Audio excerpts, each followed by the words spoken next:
तो माधव दास जी को एक बार पेट का रोग हो गया, और ऐसा भयानक रोग कि महाराज कुछ भी पानी भी पिए तो रुके ना, बार बार शौच के लिए उनको जाना पड़ता था। लेकिन वो इतने बड़े भक्त थे ठाकुर जी के, श्री जगन्नाथ भगवान अपनी ब्रह्म वेदी पर झूमते थे। जैसे ही माधवदास दर्शन करने आता, जगन्नाथ भगवान ऐसे होते, माधवदास को देख करके आनंदित हो जाते। इतने बड़े भक्त माधवदास। और उनको एक रोग हो गया जिसके कारण उनको बार बार शौचालय जाना पड़ता, और शौच जाने की वजह से वो मंदिर नहीं जा पाते। रोग इतना ज्यादा बढ़ गया कि अब माधवदास जी उठ भी नहीं पाते, बिस्तर पर पड़े पड़े ही शौच निवृत्त होने लगे। ठाकुर जी को दया आ गई, और ठाकुर जी को दया आई तो ठाकुर जी रूप बदल करके एक छोटे से बालक बन करके आए और माधवदास जी की सेवा करने लगे।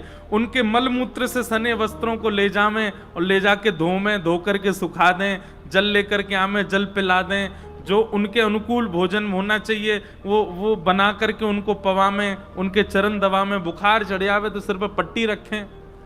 माधवदास जी 2-3 दिन तक तो बेहोशी से में ही थे, उनको पता ही नहीं कौन कर रहा है सब। पर 2-3 दिन बाद जब थोड़ी चेतना जगी तो उन्होंने ठाकुर जी के रूप को देखा। रूप देखते ही पहचान गए, बोले कि ये छद्म वेश में ठाकुर जी हैं। हाथ पकड़ लिया, बोले क्या कर रहे हो आप? आपकी सेवा कर रहा हूं। बोले मैं जानता हूं आप साक्षात जगन्नाथ जी हो। जैसे कि जगन्नाथ जी तो ठाकुर जी प्रकट हो गए। बोले माधवदास जी आप पहचान गए? बोले कि आप भक्त से बच नहीं सकते। बोले अब ठीक है, तुमने मेरी इतनी सेवा की, भक्तजन मेरी इतनी सेवा करते, भक्त के जीवन में पीड़ा है तो मैं भी तो सेवा कर सकता हूं ना।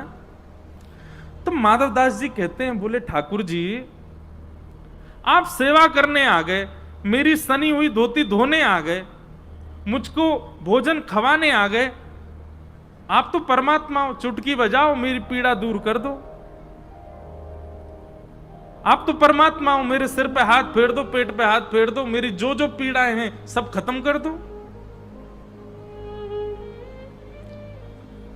तब श्री जगन्नाथ भगवान कहते हैं, नहीं माधवदास, ये तुम अपना प्रारब्ध भोग रहे हो। किसी जन्म का कभी का कोई दुष्कर्म है तुम्हारा, जो तुमको निवृत्त, उसको यहीं तुमको निपटा करके जाना पड़ेगा।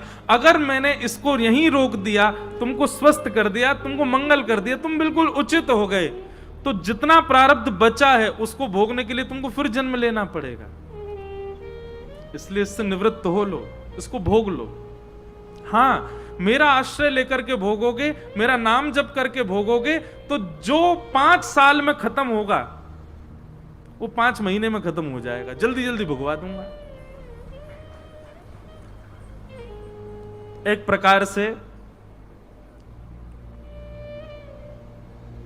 जिस कार्य को होने में 5 वर्ष लगते हैं, ठाकुर जी का नाम आश्रय करने से, ठाकुर जी की शरणागति ले देने से, ठाकुर जी का नित्य दर्शन, नित्य कथा श्रवण करके अपने मन, बुद्धि, चित्त और अपने व्यवहार को सुधारने से ठाकुर जी को इंडिकेशन मिल जाता, अब ये सुधर रहा है, अब इसने दूषित कर्म त्याग दिए हैं, अब ये सही मार्ग पर चल रहा है। तो ठाकुर जी बस इतनी आज्ञा कर देते हैं प्रारब्धों को कि अब इसके जीवन में 5 वर्ष नहीं, 5 महीना लगाओ, बस 5 महीना में सब खत्म करो जितना भगवाना है इसको।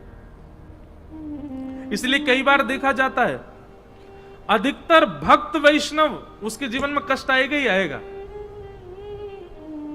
नाम जापक हो, कथा श्रवण करने वाला हो, कथा करने वाला हो, कष्ट आएगा। दिखेगा नहीं, दिखेगा वो प्रसन्न ही, पर उसके जीवन में कष्ट है, वो भोग रहा है, वो निवृत्त हो रहा है। इसलिए मैं प्रार्थना करूं भैया, नाम जप करो, ठाकुर जी की कथा सुनो, और कहीं अंतिम श्वास निकल गई और वहां से पहले अपने दूषित विचार, दूषित व्यवहार, दूषित स्वभाव को नहीं सुधार पाए, बहुत पछताओगे। पहले ही सुधार लो। कथा हम सबको चुनती है। किसी व्यक्ति विशेष के धन लगाने से, किसी व्यक्ति विशेष के पूरे व्यवस्था करने से कथा होती है, पर मूल रूप से जो जो कथा में आए सब चुने गए हैं। ठाकुर जी इनको मौका दे रहे हैं कि भाई तुम 7 दिन कथा सुन के नेक और संवर जाओ, नेक संभल जाओ, नेक सुधर जाओ। लाखों करोड़ों लोग बाहर से निकल जाएंगे, नहीं आएंगे। वही आएंगे जो चुने गए ठाकुर जी के द्वारा, क्योंकि ठाकुर जी उनको अवसर दे रहे हैं। एक बार नेक्स्ट सुनो, नेक्स्ट सुन करके अपनी अपनी अपनी भावना को प्रकट करके नेक्स्ट सुधारो, संभल जाओ। अंतिम श्वास आए उससे पहले ठीक है लो। क्योंकि व्यक्ति को सबसे ज्यादा आत्मग्लानि होती है जब वो मृत्यु को प्राप्त कर लेता है और अपने कई दोषों को सुधारने का सोचता रहा लेकिन सुधार नहीं पाया। और उसी आत्मग्लानि की वजह से ठाकुर जी उसको फिर भेजते हैं, जा अब इनको सुधार किया, लेकिन उनको तो क्या सुधारे, वो दूसरे फिर और बना लेता है नए।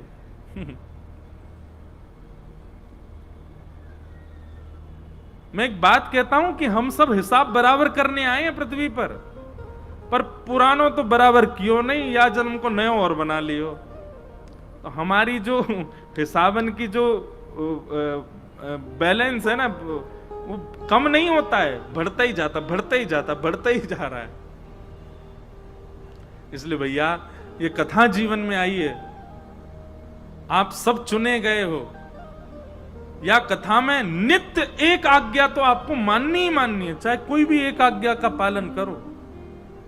4 घंटे बैठ करके कोई एक आज्ञा व्यासपीठ की ऐसी हो, उसका पालन करना ही करना है आप।